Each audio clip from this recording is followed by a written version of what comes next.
कृष्णा कृष्णा हरे हरे हरे राम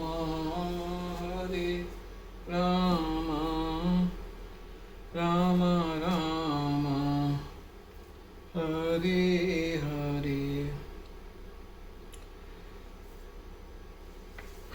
गोविंद बोलो हरि गोपाल। ये मेरे का जय श्री राम। आज हम 11वें अध्याय के श्लोक 53 का अर्थ पढ़ेंगे। तुम अपने दिव्य नेत्रों से जिस रूप का दर्शन कर रहे हो उसे न तो वेदाध्ययन से, न कठिन तपस्या से, न दान से, न पूजा से ही जाना जा सकता है।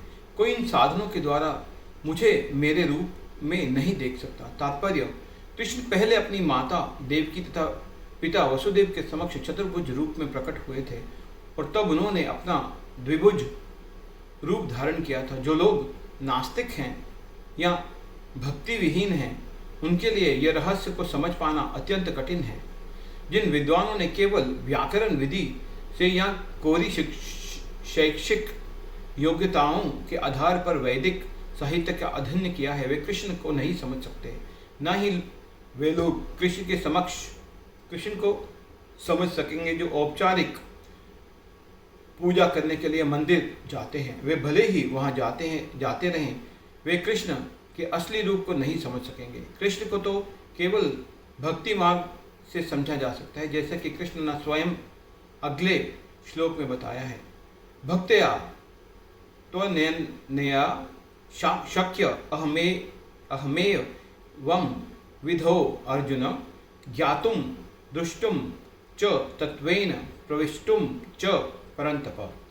भक्त्या भक्ति से तू, लेकिन अनन्या सकाम कर्म तथा ज्ञान से रहित, शक्य संभव अहम मैं एवं विध इस प्रकार अर्जुन, हे अर्जुन, ज्ञातुम जानने, दृष्टुम देखने, च तथा तत्वेन वास्तव में, प्रवेष्टुम प्रवेश करने, च भी परंतप हे बलिष्ठ भुजाओं वाले। हे अर्जुन, केवल अनन्य भक्ति द्वारा मुझे उस रूप में समझा जा सकता है जिस रूप में मैं तुम्हारे समक्ष खड़ा हूँ, और इसी प्रकार मेरे साक्षात दर्शन भी किया जा सकता है। केवल इसी विधि से तुम मेरे ज्ञान के रहस्य को पा सकते हो। तात्पर्य, कृष्ण को केवल अनन्य भक्ति योग द्वारा समझा जा सकता है। इस श्लोक में इसे स्पष्टता कहते हैं, जिससे ऐसे अनधिकारी टीकाकार जो भगवत गीता को केवल कल्पना के द्वारा समझना चाहते हैं, ये जान सकें कि वे समय का अपव्यय कर रहे हैं।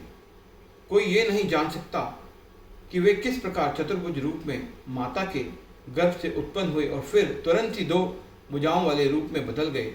ये बातें न तो वेदों के अध्ययन से समझी जा सकती हैं, न दार्शनिक चिंतन द्वारा। अतः यहाँ पर स्पष्ट कहा गया है कि न तो कोई उन्हें देख सकता है, न इन बातों का रहस्य ही समझ सकता है, किंतु जो लोग वैदिक साहित्य के अनुभवी विद्यार्थी हैं वे अनेक प्रकार से वैदिक ग्रंथों के माध्यम से उन्हें जान सकते हैं। इसके लिए अनेक विधि विधान है, और यदि कोई सचमुच उन्हें जानना चाहता है तो उसे प्रामाणिक ग्रंथों में उल्लिखित विधियों का पालन करना चाहिए। हरे कृष्णा कृष्णा कृष्णा हरे हरे।